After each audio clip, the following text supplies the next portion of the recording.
right, we'll call the March 10th, 2014 Committee of the Whole. For the record, all trustees are present except for Trustee Blatzer.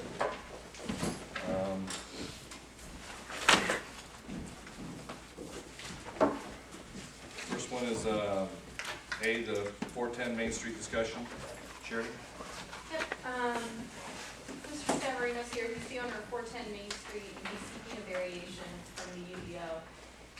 The downtown district zoning regulations in the UDO are divided up by street type, and along the Main Street type, residential uses are not allowed on the first floor. So he's seeking a variation to allow residential use on the first floor. 410 Main is a 3-story building. The second and third stories each contain 2 residential units, and the first floor is divided into 2 spaces. The front is being used for commercial use currently, and then the rear has been used. The applicant asserts that it's historically been used for storage, although it may have been Christine Radonia's campaign office at one time. There's 2 different entrances to the building. If you're looking at it, the entrance on the right goes to the commercial storefront, and then the entrance on the left goes to the upstairs, and it also accesses a laundry facility, which is on the first floor in the hallway between the stairs and where the second commercial unit is in the rear. So the second commercial unit is not particularly viable because it lacks street visibility. There's also some privacy concerns about the fact that that unit is accessed the same way that the residential units are accessed and where their laundry facilities are. In evaluating variations, we look at things like impacts to privacy and access to property, protecting the character of established neighborhoods, and the general health, safety, and welfare, and whether there's really a unique circumstance. The present owner bought this building in this configuration. It would take some investment to reconfigure it so that you didn't have this sort of awkward arrangement of the access and the laundry facilities and everything like that. So staff and PZC are both recommending approval. I will let you know in talking with Trustee Blatzer, she had no problem with it as well. I have no problem with it, I mean. Either do I. All right, done. Great. That's it for now. No problem. All right, the Lemont 2030 Comprehensive Plan Update, the Housing and Economic Property sections.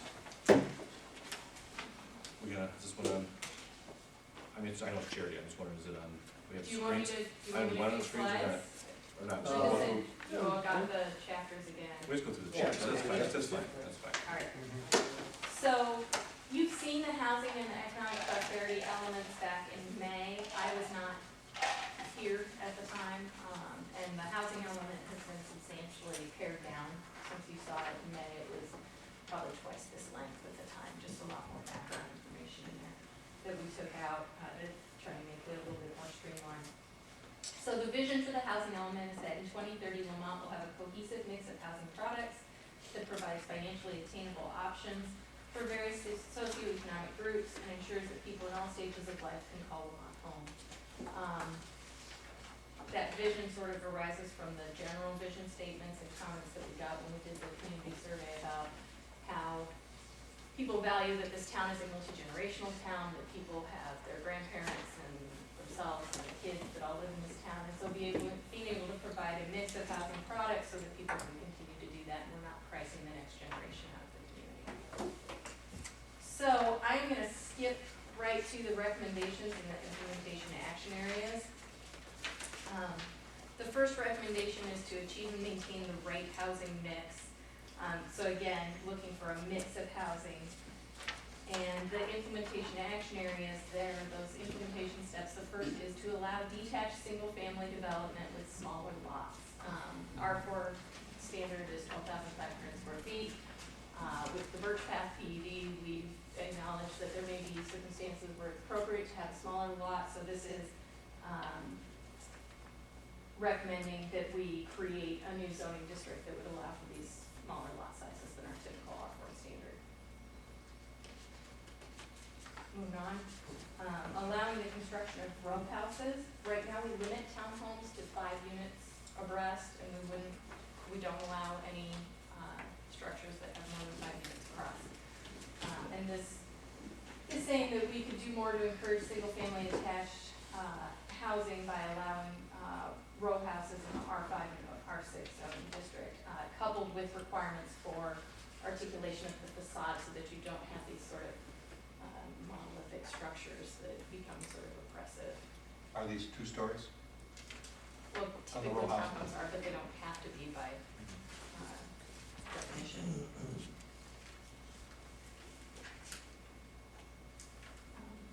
Allowing 2 flats and or duplexes on corner locations within single-family zoning districts. This is saying that legal 2 flats are uncommon in Lemont, but provide opportunity for multi-generational housing and or income-producing opportunity for homeowners. On corner lots, you have a little bit more flexibility in the design of the building to make it fit in with the surrounding single-family character. So that's, it's not saying exactly how we would allow this, whether it be through a PUD or some other mechanism, but that we should consider allowing them. Okay. Encourage residential plan unit developments that contain a range of housing products or lot sizes. Again, some of the comprehensive plan recommendations, the implementation action steps, are things that we need to actively do. Some of them are more policy statements. This is more of a policy statement to provide guidance that when someone's coming in with an annexation agreement and a PUD proposal, we can point to this and say, we'd like you to incorporate a variety of lot sizes or a variety of housing products in your development. Monitor and report on dwelling unit construction and home buying trends. This is just kind of a good best practice of us, keeping track of where we are, where we've been, where we're going. Reduce the practice of incorporating provisions in development improvements that result in less than construction. So in the past, we've often included requirements for high percentage of brick on building exteriors and minimum home sizes, and this is suggesting that we do that more selectively in the future. That there's still developments that warrant that, but that shouldn't be the blanket approach. And then the last is improve citizen perceptions of affordable housing by ensuring good design. So again, this is more of a policy statement saying that if we were considering any kind of affordable housing development, that we would have policy statements that would require good design. Even if you have a lower price point, you still have to provide good quality design. Which that automatically relates to how the unified development ordinance already, the building standards already, right? Yep. So the second implementation action area is about encouraging infill development. And again, we've already come a long way with our regulatory documents on that, with the R4A standards. There's really only 2 recommendations here. One is to remove the barriers of the conversion of commercial space to residential space. So this is recommending that we look at adopting a rehabilitation code for properties in downtown areas that make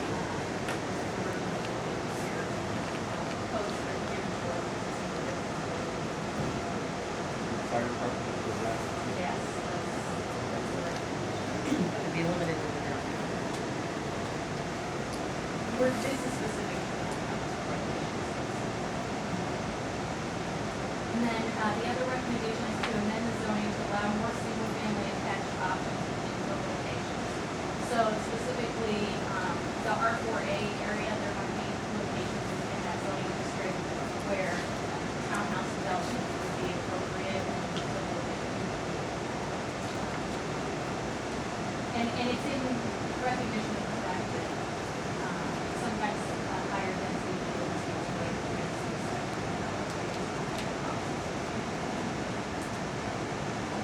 The third area is to reinvest in existing housing stock. So the first is just a monitoring recommendation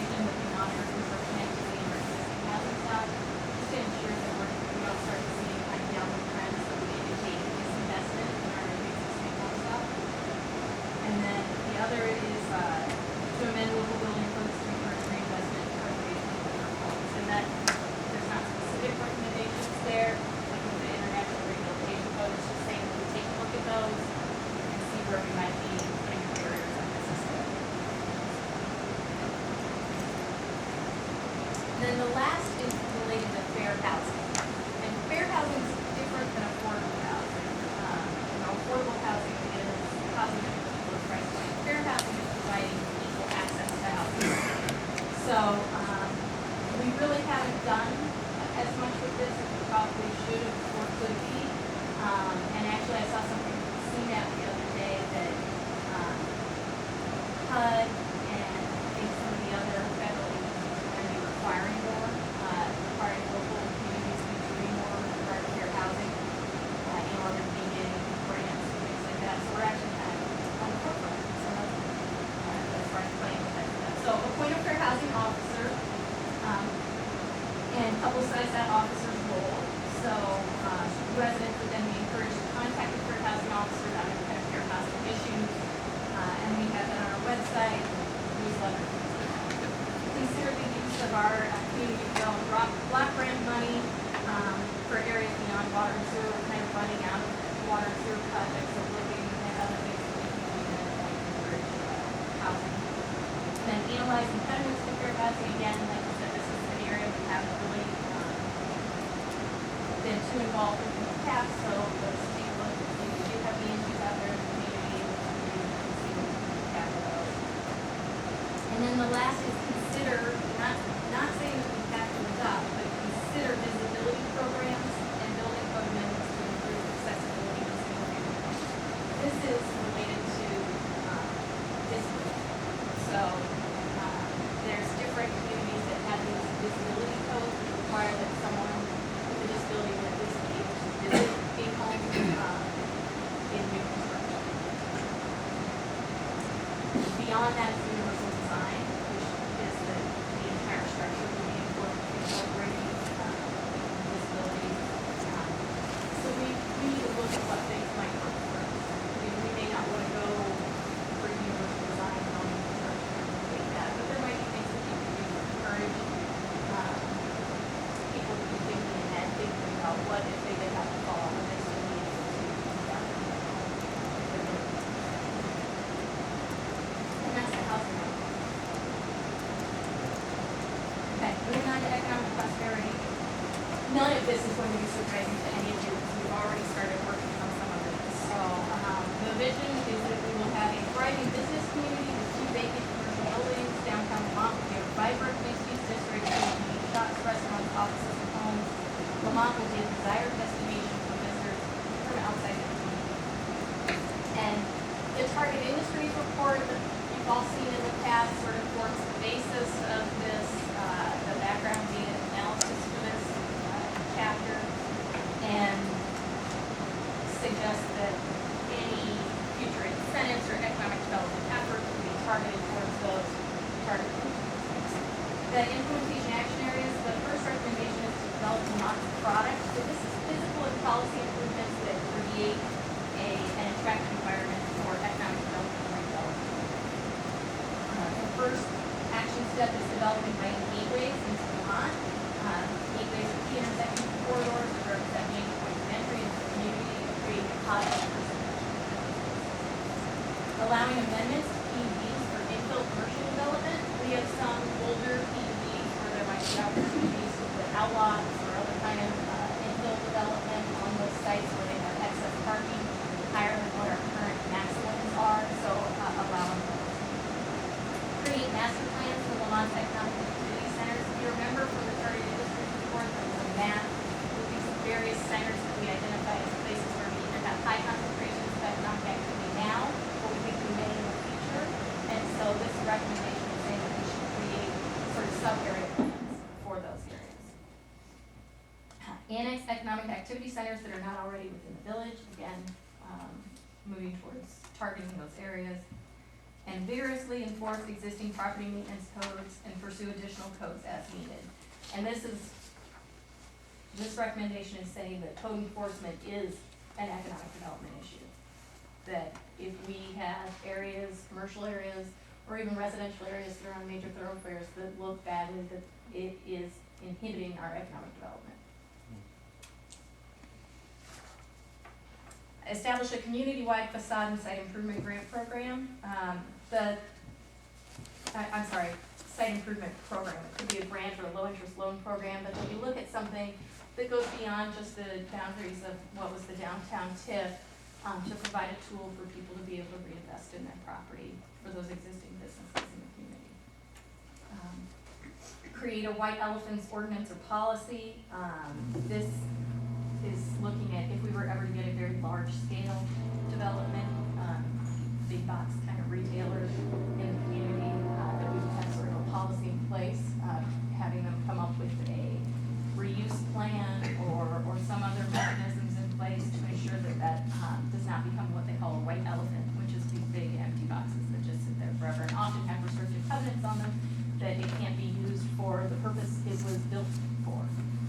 So a grocery store exits and they have restrictive covenants that it can never be used as a grocery store for another 20 years or something, you know. And we have some limits in what we can do in that regard. Jeff and I have talked a little bit about legally what we can do, but there's still some actions we can take to try and prevent some of that from happening if we do get into that situation. The next is another review and monitoring thing. Annually review our codes and development review procedures. That in the downtime, in the winter, that we would take a look at, you know, okay, what are we doing? What's working? What complaints have we had? What could we be doing better? And that's acknowledging that just like code enforcement is an economic development issue, our processes are economic development as well. If we have a nice streamlined process, then people are going to want to use it. Revise the UDO to support increased daytime and resident populations. So again, this goes similar to a lot of the other housing goals. You know, in housing, we want to allow some smaller lot sizes and mix of uses to allow a broad variety of people to still live in the community.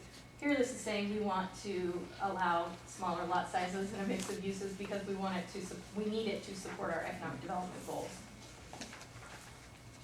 And then create a comprehensive incentives policy. Right now, incentives are negotiated on a case-by-case basis. Tinley Park has a comprehensive incentives policy. Being able to have something like that is a nice thing to hand someone if they're coming to the village. They want to ask about incentives. What incentives are available? Under what circumstances do you consider them? And then we can just hand them our incentives policy and say, here's how we evaluate incentive requests. And there would still be room for negotiation, but it would provide guidelines and I think reduce some staff burden time and then also maybe give a little bit clearer direction to business owners that are looking to move into the community. Promote the development of the healthcare sector along 127th Street. That's in the existing comprehensive plan, we have the 127th Street overlay district, which is geared towards office uses on 127th from state to I-355.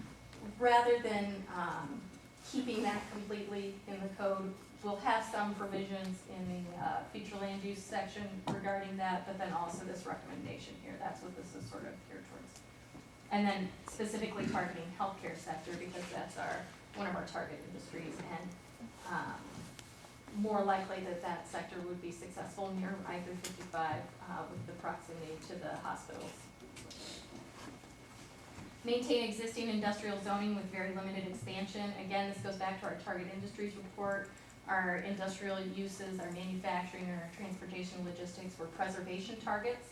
We want to continue to see our industrially zoned property in productive use, but we don't really want to see large expansions of industrial area in the community.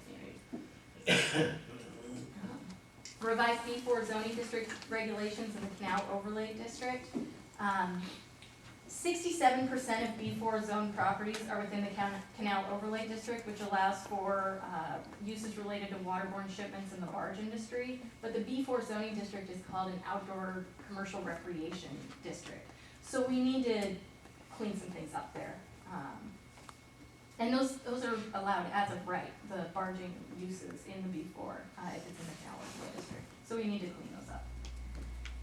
Annex nearby arts, entertainment, and recreation employment centers. Arts, entertainment, and recreation industry is one of our target industries, and so if we have areas nearby, say golf courses or other properties that we should look to negotiate with those property owners to annex those areas into the village. The next section is branding, and I'm not we really didn't go through each of those because that's the process we're going through now. This was written, like I said, back prior to May, so we've started implementing our comprehensive plan already.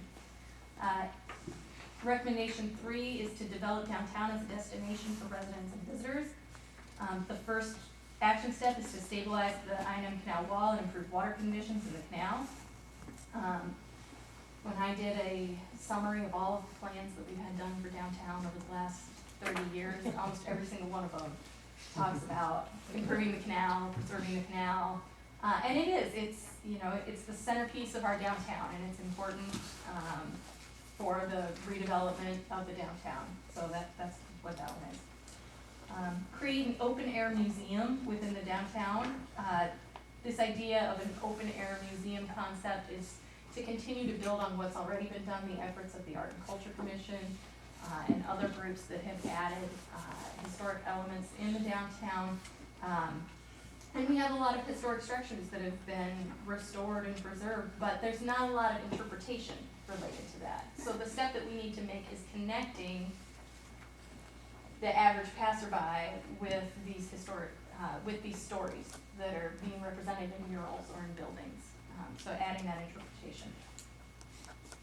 And then continue to support increased commuter rail service. We all know that that's important to the vitality of our downtown. Market downtown as a visitor destination. So promoting attendance at special events, creating print and online advertising campaigns to market downtown to local residents, visitors from nearby communities, and heritage tourists. Working with our partners with the Canal Corridor Association and the I&M Canal Heritage Corridor, the Canal Corridor Association and the Heritage Corridor CBD. Revise the UDO as needed to continue to support a mixed-use environment consistent with historic development patterns. In 2005, we adopted the DD zoning district that's been very successful as far as the use aspects of it. I believe that there are some improvements that need to be made to the bulk regulations. I think based on some 3D modeling that I did drafting what would be allowed under the DD, I don't think that what the district allows is really the vision that people have for the downtown in some circumstances. So we need to take a look and make that a priority project to look at those bulk standards and reevaluate them and change them as needed. Adopt a vacant storefront ordinance, I should say ordinance or policy. And again, this is saying that vacant storefronts, these paper over them or just empty or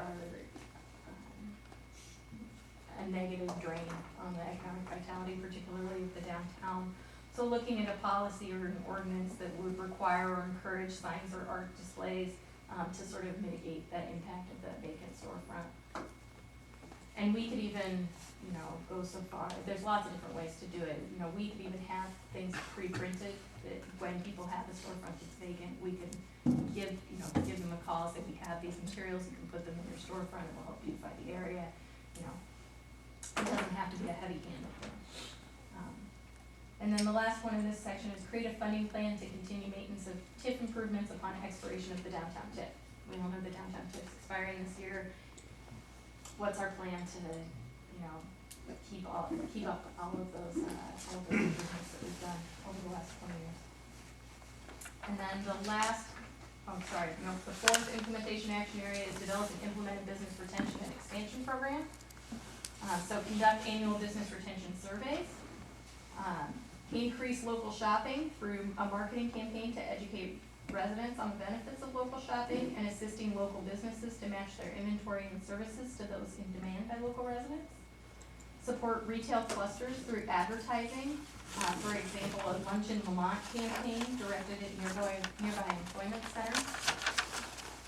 Identify and assist home-based businesses, working with the chamber to identify existing home-based businesses in the professional, scientific, and technical services target industries, and then survey those businesses to discover common needs or interests, and then work with the chamber to create programs aimed at serving those needs or interests, and hopefully growing those businesses to where they would transition from home-based into an office-based business locally.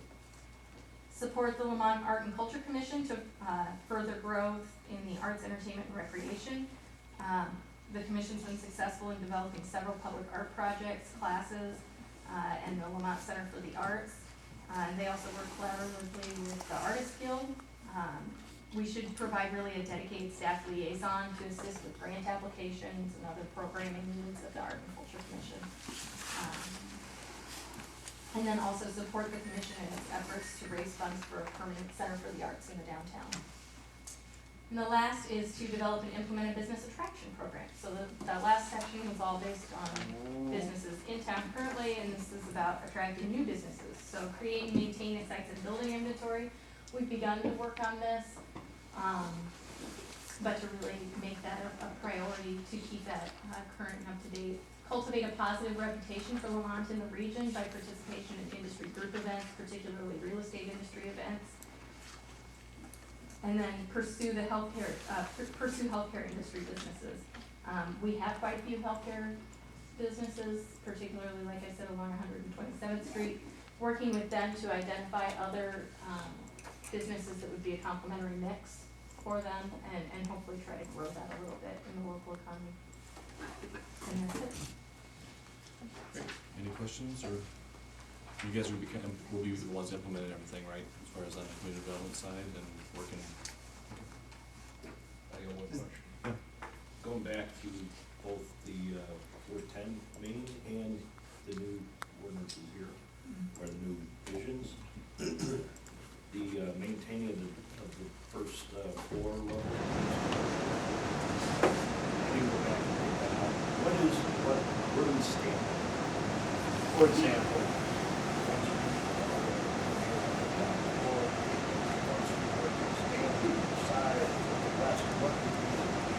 Right, that's one of the things that we need to look at when we look at revising the PG standards, is whether we can really support all first floor retail everywhere that it says we have to have this. because the downside argument of that is it's less sellable, rentable spaces, which implies that the cost of things have a lot. So basically, they're giving them that first floor of all commercial, especially chicken or anything. It would seem to me that if you drove it, you had livable properties on the first floor, it was not the same as commercial. Well, I would not want to see us take areas that are already commercial development on the first floor and I'm not convert those suggesting for that. new development. Suggesting for the future, No. all buildings that really go up may not necessarily be. Absolutely. And that's something that the RCA is doing, right? All of their transit-oriented development plans that they've been throughout the Chicago region, they're going back and revisiting a lot of those now, and what they're doing is revising down. their So plans.